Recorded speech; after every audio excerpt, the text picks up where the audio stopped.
has always complained. Musimanyi how you satisfied? Who? Kapale. Complaining about what? Comedy store. Underpaid. And your content is used. Where are you contented? Kubanga at least we have a brand. Ngaze imiriza comedy store on a high scale. That is but that is giving it relevance. I think is your brand. No, are you muri okay?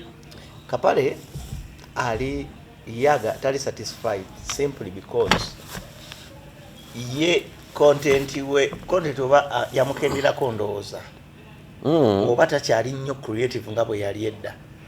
Kati ffe tulina omukisa tusobola okukola ebintu bingi. Tusobola okuzanya skits, tusobola okuyimba, tusobola okuzanya drama, tusobola okukola comedy, stand up. Kati ku content gwe tuyina muhanje tuleka tumuwa a quarter.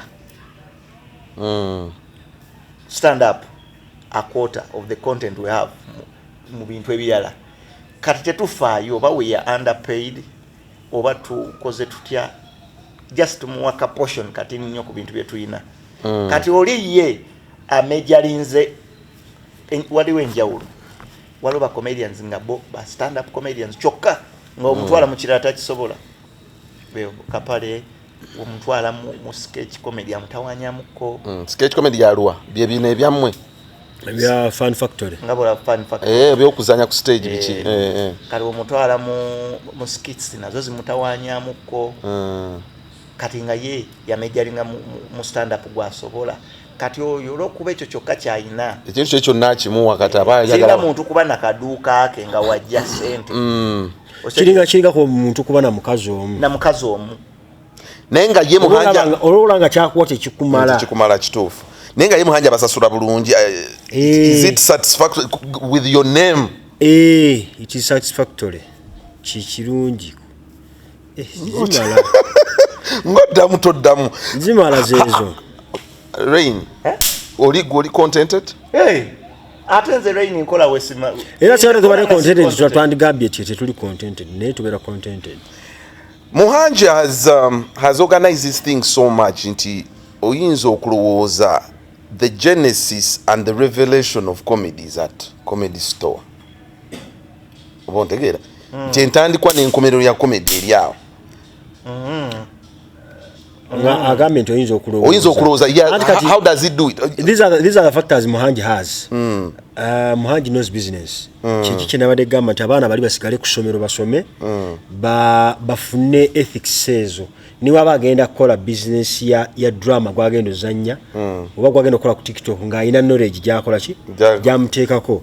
Muhanji oyo yasoma kati n'akwata ebintu bineeno n'ategeera digital world wetambula n'agiteeka muli cause when yene waba alanga tajja ayinza obutagenda ku TV akosa social media ye n'afuna audience ye n'agisentalinga kati olw'okuba nti brand nnene guyinza olowooza nti ye Genesis ate ye End ye Armageddon. Yes. Nenga mwine walala, is there a Muhanji something else? Like a comedy store, like big stage. Like happening somewhere else in midweeks. Ngabola Comedy Store. Is it anywhere else? Somewhere erupting. Naye waliwo ebigezaako. Waliwo ebifo ebigezaako okubanga ye. Nabonta waliwo comedy fiesta. Ni waliwo ku Taban Woods. Ne ku Kingdom waliyo. Taban Woods naye waliwo comedy. Nebigezaako okubanga Comedy Store. However, on ekintu kya promoting nnyo. Ate kina class kwe kiri. Ate secondary enyindo ye ngamba nogo. Twaterembo jere. Bwe musanga, are you in good terms with the Madrat and Chiko? Kati twandibadde mu bad terms batukola ki? Mwaba yingirire be bali ba dynamic duo kati namwe ne mujja. Tebisubiina mu comedy. Kati ne bandi sasa Uganda yonna. Joko ye bayiyo. Kati Madrat and Chiko. Tetubalina ko babalanga ku isitamane buzibu nansana. Kamocha Ntinda Bukoto Comedy Store nembale babalanga basobola kola nembale ate kati fe mu comedy tuyagala nnyo lwa nsonga nti twagala abantu bafune kye basobola okukola fenga Maulana ndwe ntu kimanyi Uganda natusobola gikolera Easter Monday watulanga bifo bina wano mu Uganda mulimu ebifonga tugambe 10 tesobola bikola byonna wano twakola ko show ne tuka ku show nga tukoyesa wa 8 nenga twakakola show 4 oshegedde so baliwo babeerawo kiba kituyambako na fatigue nti baliwo bayita ku lido fe tugende ebusabala bano next week mwe muyinza okuddayo lido ne bano ne badde ebusabala ziri comedy we Uganda kakati have you been out mutambudeko outside oba comedy wa machali mu Uganda twali South Africa ne ba Madrat Chiko South Africa so you've been to South Africa, that is it? We've been to South Africa, we've been to Juba, we've been to Dubai, Abu Dhabi, soon we are going to Senegal, we are going to Morocco, UK, America we are coming.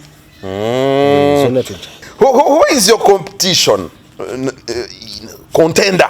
No one. Ourselves. Ourselves.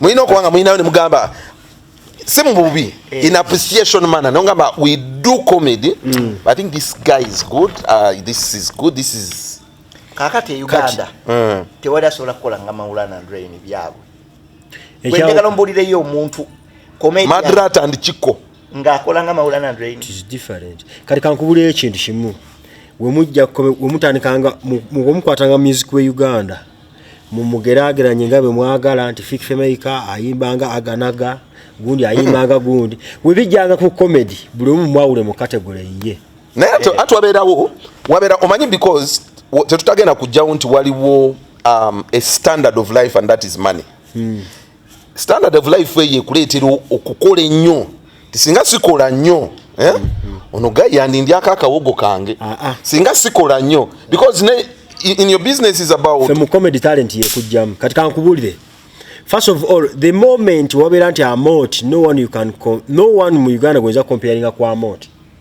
oyinayo no one goeza comparing ku gundi Patrico nebwa amount bwabere yagamba bwana buno buzze nnyo kanyongeremu ku kyange akirina kanyongeremu ku buzze kati kankuona omulala no one you can compare to Abe Muchiri. He's a funny man ne womutekaawo toyina goeza gamba nti ono kangerageranye kuki tewali goeza kuleeta n'omugeraganya comedians are spoiled with choice buli omu mulungi his own way buli omu ali funny mu his own way togera gerageranya nti ono azanyanga guno lwaki nti ebintu bino Mungu yakiwa comedy we Uganda yamuwa nti buli omu atwala line eyiye to the Madrat and Chiko. Their strategies, they want to really conquer Africa. They want to make happiness Africa. Is it even Bagambe? How? They want to go to Nigeria and make stand up. Mulimi. Techisoboka. Madrat onani achogera omunene ye Chiko ya solo kwogera Luzungu okumalida kikamusambu nga tuyindinga gataze muze ne wozi Chiko ya solo kwogera Luzungu sawa nga takozeseza oludo Madrat asobola kwogera yo ebigambo binaka akozeseza okola sentence building akoza if close no sooner than atukagende Nigeria manyi waliwo mikwano gyaffe betubangadde nabo tubamanyi we know each other Madrat and Chiko date them konkwa mukono ebyo naye wabiveko Uganda bagisigaze tubayinako kuna naffe twagivaako Nigeria bamulekera kansimbi otudiremu Erike omondi akozesa ennimi 3 Madrat yangamba Ajaxa, one of my strategy this year we need to conquer Africa now. Fire abandoned them. So you mean mwe muri Uganda okujjako nga for us we are switching we've been polishing our English we go tubadde muri hustle twaddayo ku refresh we refreshing tugenda kusoma ku gundi ne Chiko bakyakwata obateke mu class bakyakwata obongo bwatuka and another strategy we are going to start normally I've been teaching him Arabic because we want to conquer those kadamas and it's kadamas سنة أكلم معكم في اللغة العربية أنا أدلس هذا الرجل اللغة العربية لأنه أنا سنعمل في اللغة العربية tugenda gezaako okuyiga Oluwarabu tubeere nga tuteeka Kiria. tukolera Abawarabu Katino kuba bategeera Oluwarabu tuyina surprise jogeno ku tuyina surprise Shinfontein Chinhu bigana Oluchina. Let's talk about the music as you wind up. Music is Badde it. nsaba ogamba Madrat Chiko bame ku Africa Mukono mumulekedde yiganga iganga seeta yawe kati bana agenda Egypt bana agenda Oluwarabu sokolindeku ani yakogera ani ayogera Chiko, wabatandika otya Chiko, what is your plan this year? ne mutu wabya Chiko nasakola sentence tano mu English. kyanga buli muno osula Hadiri hadai. mugamba akozesa nosuna musente kati gwe kwata Madrat mugaye use immediately Immediately to begin the sentence. begin the sentence immediately iba even if Tujja muno. ajja kudduka mujja musanga mukono